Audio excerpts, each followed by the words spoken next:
Ils n'ont pas encore leur tenue, les barrières de chantier figurent le décor et personne ne semble savoir où se placer.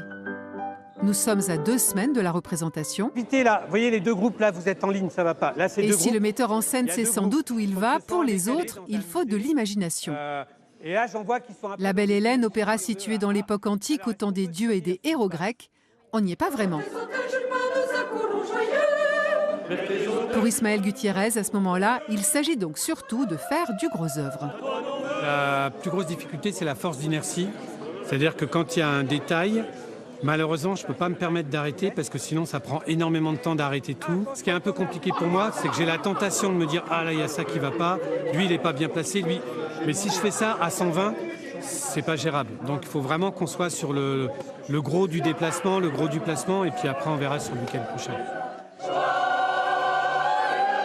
Les choristes répètent leurs morceaux depuis l'automne. La difficulté ce jour-là pour eux, c'est de chanter et en même temps de penser à leur déplacement. Vers moi.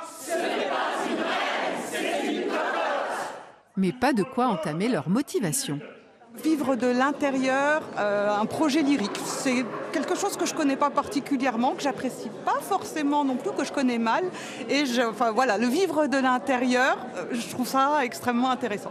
Le projet est extraordinaire, c'est un projet socio-culturel, il y a une dynamique extraordinaire, on travaille avec les jeunes, avec tout Dijon, donc c'est 2 fois un pur bonheur.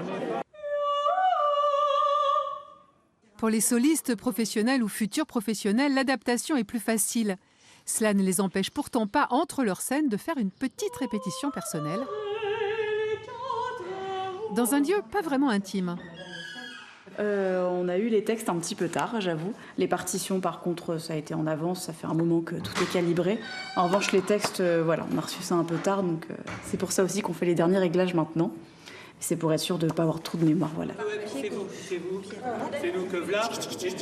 Quant aux danseurs, amateurs eux aussi, ils profitent des moindres moments où le metteur en scène fait le point avec les chanteurs pour répéter leur chorégraphie.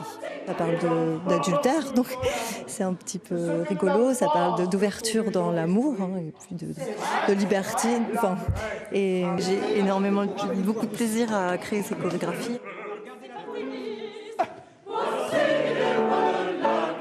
À la fin du week-end, toute l'œuvre a été vue, dégrossie, comme dirait le metteur en scène.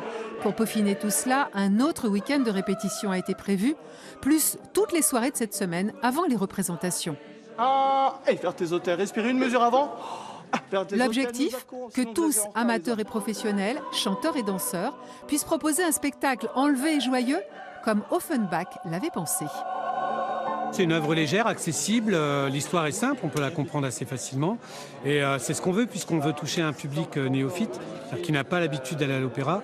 Donc si on part dans quelque chose de trop compliqué, de trop élaboré, c'est pas que les gens ne sont pas capables de comprendre, mais c'est bien, pour un premier opéra, de voir quelque chose d'assez accessible.